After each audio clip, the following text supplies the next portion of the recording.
Que d'émotions pendant qu'on écoutait le Bagat de Lan Biway interpréter un air qui s'appelle Entre terre et mer. C'est un peu entre terre et mer, finalement, la vie de ces deux hommes, commandant Dumoulin. Oui, exactement. Ça nous rappelle qu'ils ont tout donné. Et cette sangle, cette corde de vie, oui. Commandant Alexis, c'est ce symbole de l'unité, de la solidarité, toujours. Au-delà du symbole de l'unité, c'est vraiment, encore une fois, dès le cours nageur, c'est ce qui unit le binôme, où le binôme va vivre, ils vont vivre par et pour.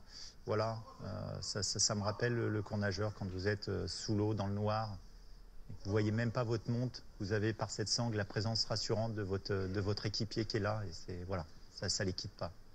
Début de la formation jusqu'à sur les cercueils, le drapeau tricolore et les 3 coussins avec les médailles qu'ils ont déjà. Ils en ont déjà eu de nombreuses pendant leurs opérations. 2 médailles d'or de la Défense nationale pour Cédric de Pierrepont, médaille d'or de la Défense nationale aussi pour Alain Bertoncello, des croix de la valeur militaire, des médailles remises hier aussi, la médaille militaire remise par le chef d'état-major de la Marine.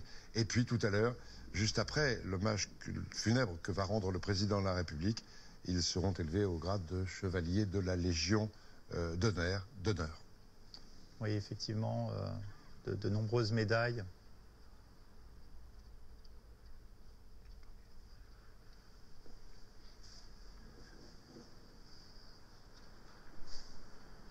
Monsieur le Premier ministre,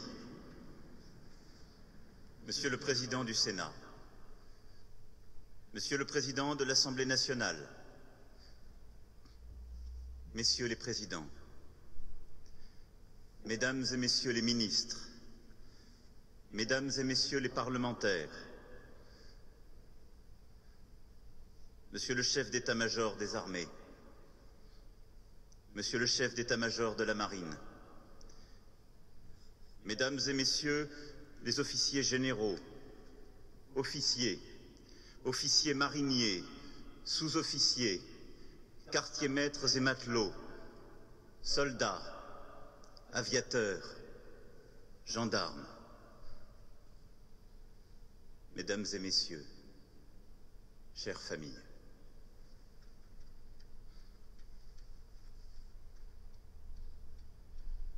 La France était encore endormie en cette nuit du 9 au 10 mai, lorsqu'à plusieurs milliers de kilomètres de Paris, au nord du Burkina Faso, nos forces spéciales s'engagèrent pour neutraliser un groupe de terroristes islamistes et pour libérer 2 de nos compatriotes capturés 8 jours plus tôt au Bénin. La mission était périlleuse. Les ravisseurs, déterminés, avaient les mains encore ensanglantées de l'assassinat du guide béninois, Fiacre Bédidji.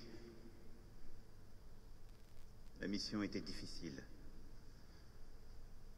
L'immensité plate et aride du Sahel ne laissait à nos militaires nulle possibilité d'approcher le campement des terroristes sans se dévoiler, sans s'exposer.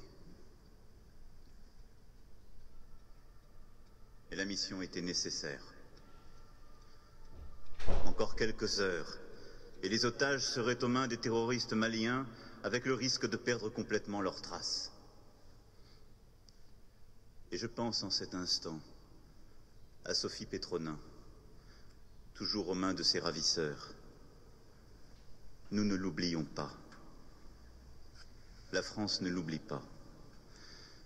Car la France est une nation qui n'abandonne jamais ses enfants, quelles que soient les circonstances, et fût-ce à l'autre bout de la planète. Ceux qui attaquent un Français doivent savoir que jamais notre pays ne plie, que toujours ils trouveront notre armée, ses unités d'élite, nos alliés, sur leur chemin. Et nous continuerons ainsi à lutter sans relâche contre le terrorisme, au Sahel comme au Levant et sur le sol français.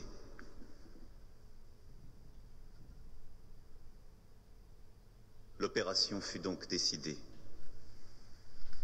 Des Français étaient menacés, il fallait les secourir. En tête de la colonne d'assaut, 2 hommes. 2 militaires d'expérience, 2 guerriers d'exception, le maître Cédric de Pierrepont et le maître Alain Bertoncello. Dans la nuit, ces 2 hommes, et à leur suite leurs frères d'armes du commando Hubert et du 1er régiment parachutiste d'infanterie de marine, progressaient sans se faire repérer de la sentinelle qui veillait. Soudain, le silence absolu du désert cessa, brisé par le claquement des culasses et le fracas mécanique des armes. Après avoir neutralisé l'homme qui guettait, le groupe commando parvint au seuil du campement. Les ravisseurs se tenaient là, derrière la toile épaisse des tentes, prêts à en découdre, prêts à faire feu, sans discernement. Alors, dans l'obscurité d'un ciel sans étoiles, la clarté fulgurante de l'évidence. Pour sauver la vie des otages, une seule solution: mener l'assaut sans ouvrir le feu. Le maître Cédric de Pierrepont et le maître Alain Bertoncello n'hésitèrent pas un seul instant, défiant la mort pour sauver des vies, faisant preuve d'une bravoure inouïe. Ils pénétrèrent, armes tenues silencieuses, dans les tentes, pour sauver les vies des nôtres et ne prendre aucun risque pour eux. Rapidement, les otages furent extraits, mais l'ennemi tira à bout portant. Le maître Cédric de Pierrepont et le maître Alain Bertoncello tombèrent. La mission était un succès, mais nos 2 soldats n'étaient plus. Ils étaient morts en héros pour la France. Morts en héros, parce que pour eux, rien n'est plus important que la mission, rien de plus précieux que la vie des otages.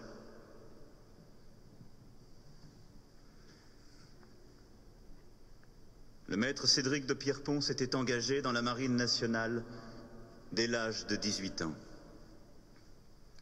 Major de son cours à l'école des fusiliers marins de Lorient, ce jeune breton avait, dès ses débuts, tout d'un héros de la nation. L'abnégation. Débutant au sein du commando de Pinfintegno, il travailla sans relâche, suivit les entraînements les plus sélectifs pour rejoindre le commando Hubert, qu'il rallia en 2012. La bravoure. Engagé au Levant, au Sahel, le maître Cédric de Pierrepont fit très vite de la libération des otages plus qu'un métier, sa raison d'être.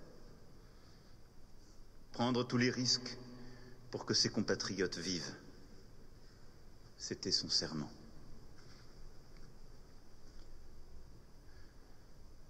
Le goût de l'excellence. Équipier contre-terrorisme au sein de l'opération Chamal en 2016, son engagement fut distingué maintes fois par de nombreuses citations valant titre de guerre et par des décorations dont la croix de la valeur militaire et la médaille d'or de la défense nationale. Oui, il avait l'âme d'un chef.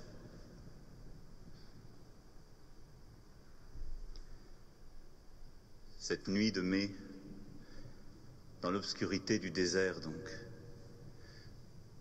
Cédric n'était pas seul au devant du groupe qu'il commandait. Sous l'eau, les nageurs de combat sont sanglés. Sur terre, ils sont liés. Et cette nuit de mai, au bout de ce lien, se tenait Alain Bertoncello.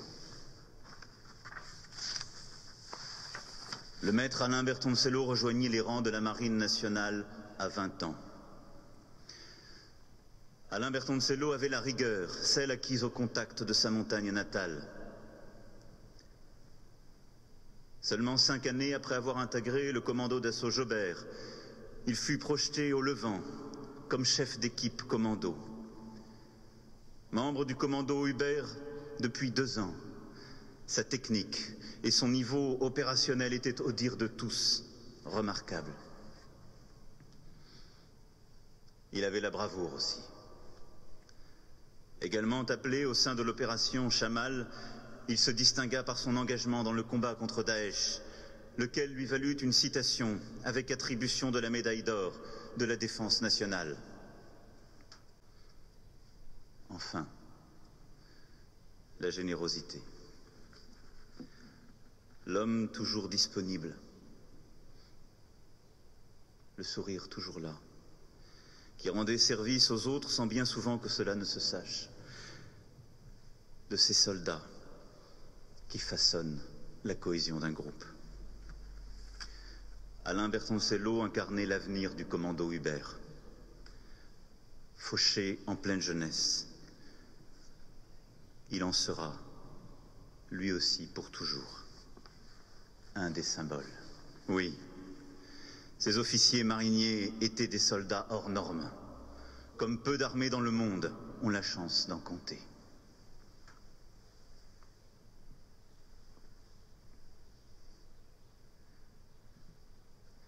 Maître Cédric de Pierrepont, Maître Alain Bertoncello, vous qui vous êtes entraînés ensemble, vous qui avez combattu ensemble, vous que la mort à jamais a uni. Voyez la nation rassemblée dans cette cour des Invalides pour rendre l'hommage que vous méritez. Si nous sommes réunis aujourd'hui devant vos dépouilles drapées des couleurs de la France, c'est pour nous incliner devant la douleur digne de vos familles. Et je sais que ceux qui vous doivent la vie, nos 2 compatriotes comme les ressortissantes américaines et sud-coréennes, s'associent à ce geste. C'est pour dire aussi notre solidarité avec vos frères d'armes. Ceux qui, des groupes commandos comme des autres, étaient avec vous au contact de l'ennemi et à qui nous pensons plus particulièrement ce jour. Les autres nageurs de combat d'Hubert, avec qui au Canier, sur la presqu'île de Saint-Mandrier, vous avez partagé tant et tant d'épreuves, d'entraînements difficiles, pour mériter cet insigne formé de 2 hippocampes enlacés autour d'une ancre, le plus prestigieux de tous. Regardez, ils sont là ce matin. Et les anciens aussi, à qui vous étiez reliés par cette longue chaîne de solidarité, unissant tous ceux qui, dans leur vie, ont porté l'illustre béret vert. Nous pensons à tous vos camarades des forces spéciales qui exposent si souvent leur vie. Ils sont venus en nombre pour ce dernier adieu. À tous ceux de l'opération Barkhane, engagés dans les dunes du Sahel, comme à tous vos camarades militaires déployés partout dans le monde, car ce sont les armées tout entières qui, ce jour, sont en deuil. Et nous sommes là pour affirmer avec toute l'énergie que donne la rage de la tristesse que nous ne céderons rien des combats pour lesquels vous vous êtes engagés et avez donné votre vie.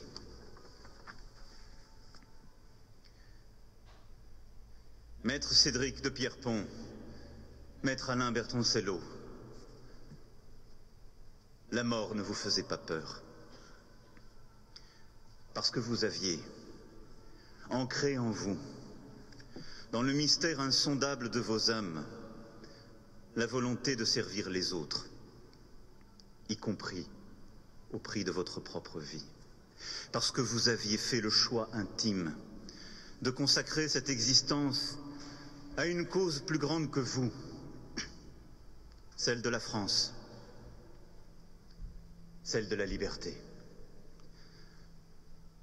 Parce qu'affronter le feu de l'ennemi comme un seul homme est l'ultime valeur du soldat.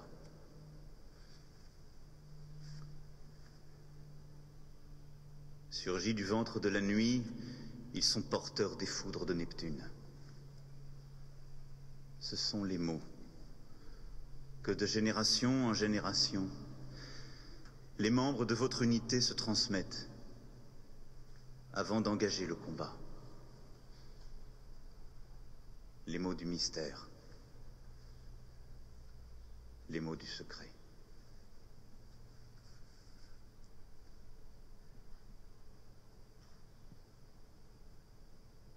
Une vie arrêtée n'est pas une vie perdue.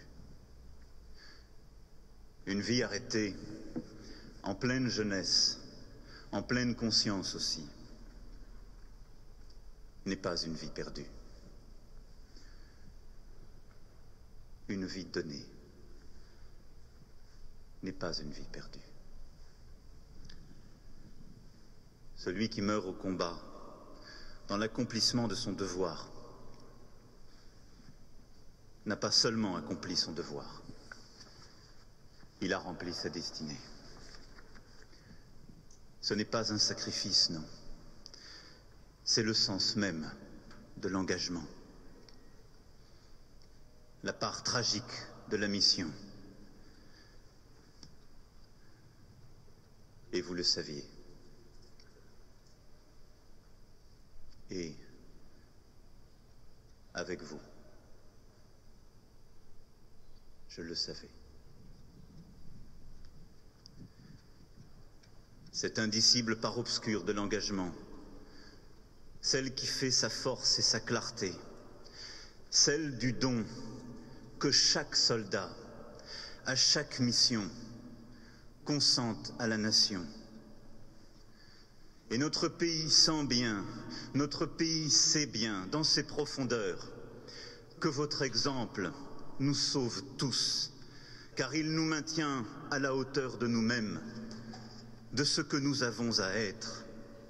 Oui, une nation n'est libre et forte que par la fraternité et la solidarité qui l'unit. Une nation n'est libre et forte que d'avoir des héros dont elle doit se montrer digne, en s'élevant à leur hauteur et en restant soudée. Tel est le sens profond de votre combat.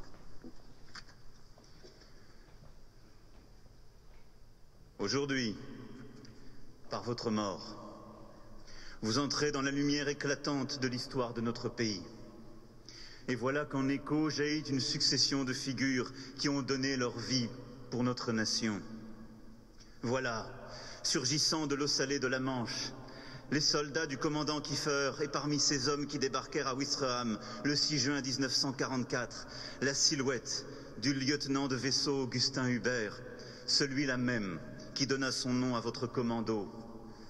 Et se dressent les ombres du capitaine de frégate François Jobert, de l'enseigne de vaisseau Alain de Pinfintegnaud.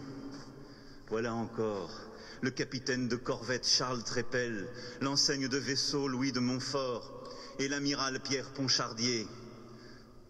Et voilà que les rejoignent tous ceux qui ont fait don de leur jeunesse pour le pays, pour la liberté. De Valmy à Verdun, de Patay à Cameron, de Bazeilles au Maquis, ceux dont on dit qu'ils sont tombés, mais qui, chaque fois, ont élevé la France. C'est la cohorte de cette grande histoire, cette histoire de Français qui se sont battus pour d'autres Français, cette histoire de Français qui se sont battus pour les valeurs de la France, pour la part d'universel qui tient notre pays, que vous rejoignez aujourd'hui, l'un et l'autre.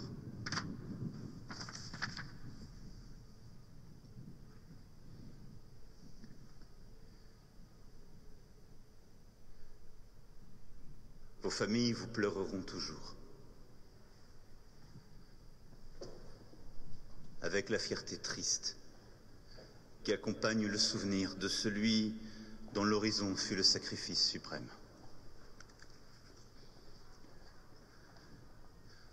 Vos frères d'armes n'oublieront jamais, et ils accompagneront vos dépouilles en entonnant ce chant, loin de chez nous, en Afrique.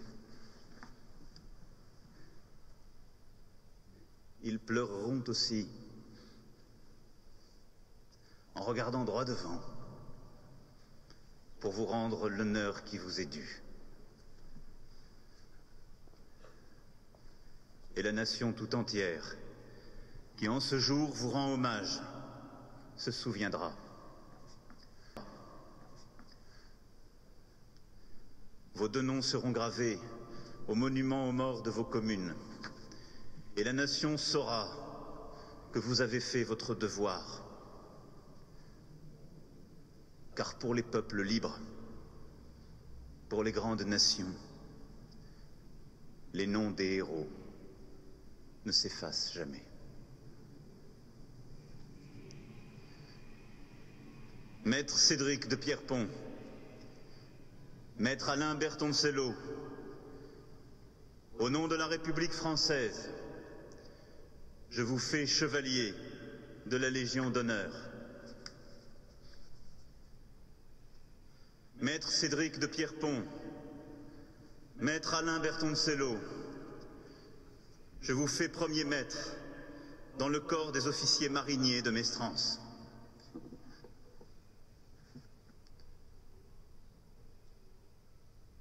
Vive la République, vive la France.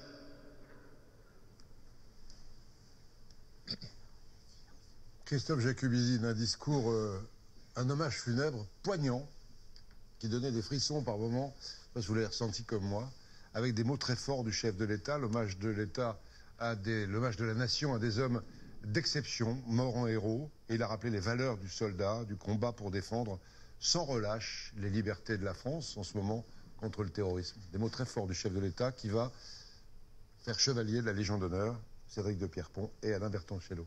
Christophe. Des mots poignants, et en plus j'ai trouvé sans aucune connotation politique, ce qui était très bien. Il nous a raconté la vie de ces soldats, on va en parler après.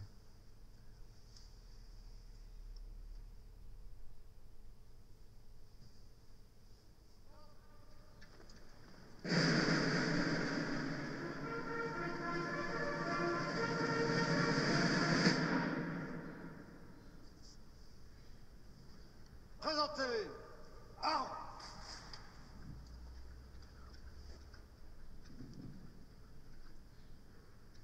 Drapeau, sans votre garde, rejoignez votre emplacement.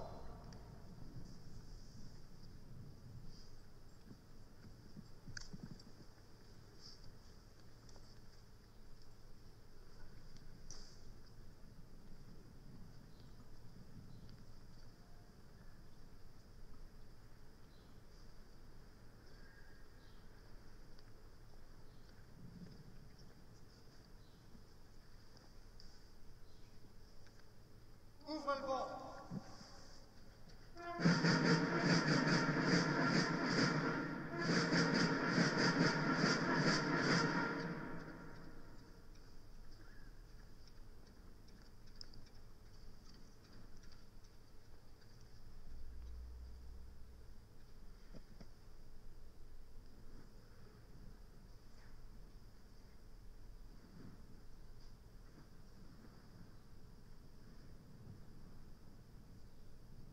Premier maître Cédric de Pierrepont,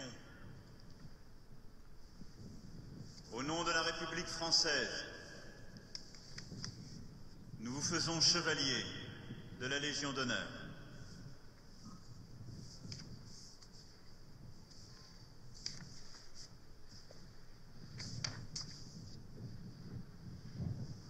La Légion d'honneur qui s'ajoute à toutes les autres médailles de Cédric de Pierrepont et bientôt, dans un instant, d'Alain Bertoncello.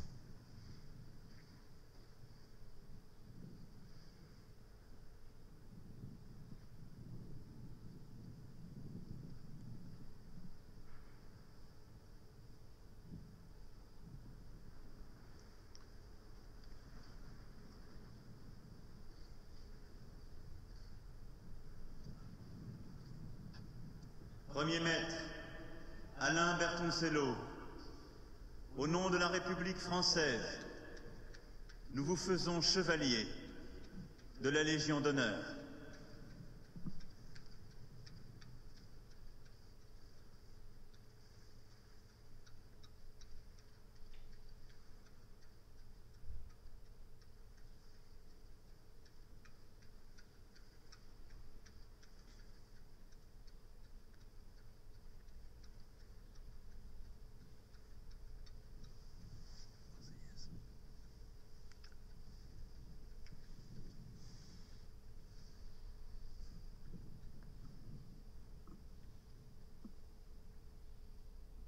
Fermez le banc.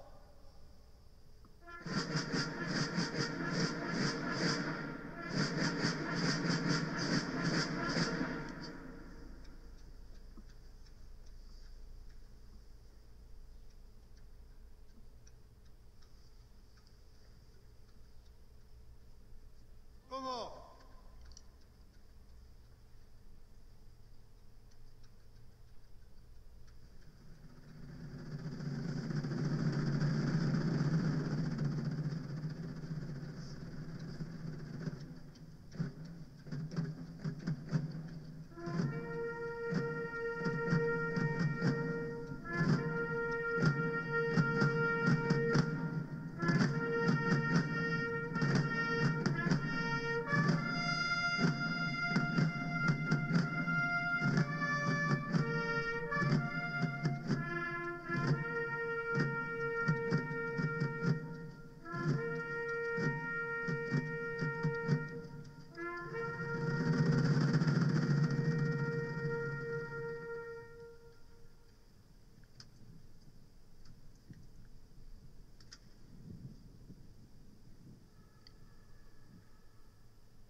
Voilà, c'était les moments les plus forts de cette cérémonie, on le disait, Christophe.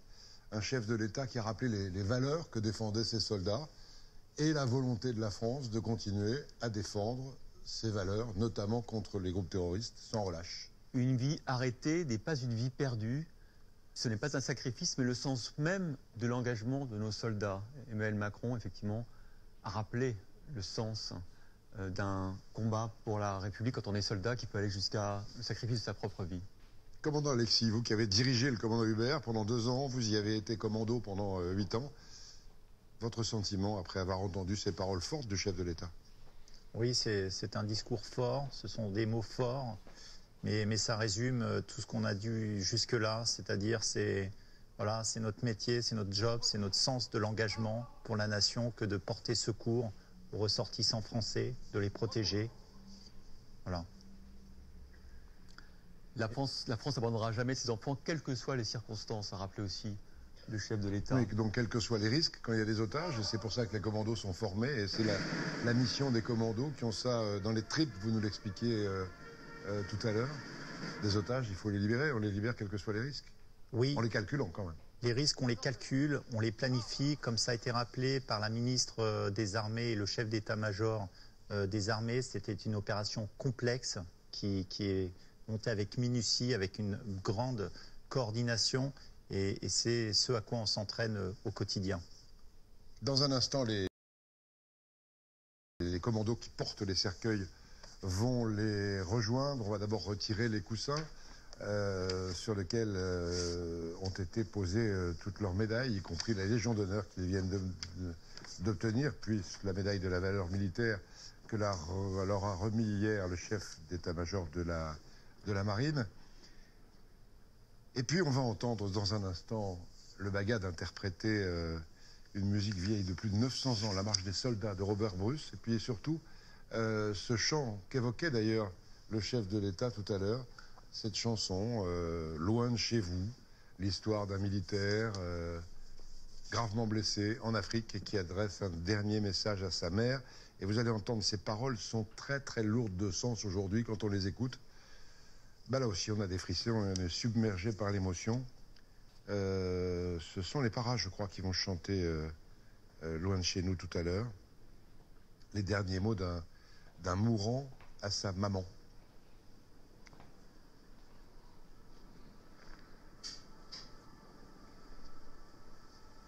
Et les cercueils qui vont rejoindre l'église Saint-Louis des Invalides dans quelques instants.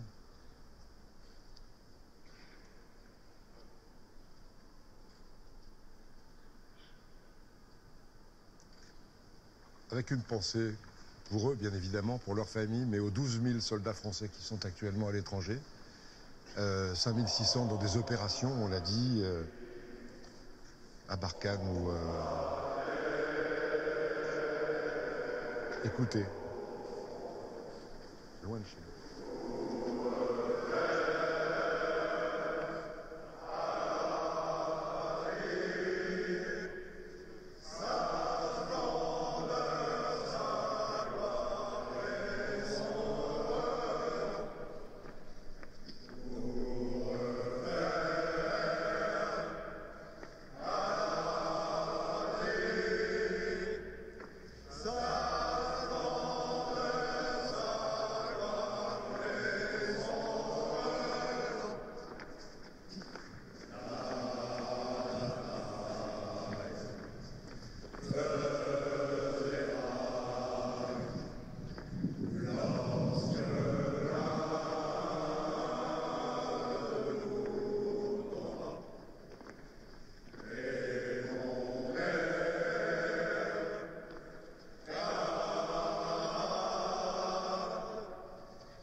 Dis-lui qu'un soir en Afrique, je suis parti pour toujours. Dis-lui qu'elle me pardonne, car nous nous retrouvons un jour. Ce sont les derniers mots de ce chant très symbolique, très utilisé pendant la Seconde Guerre mondiale, pendant la guerre d'Algérie, un message d'un combattant mort en Afrique à sa mère.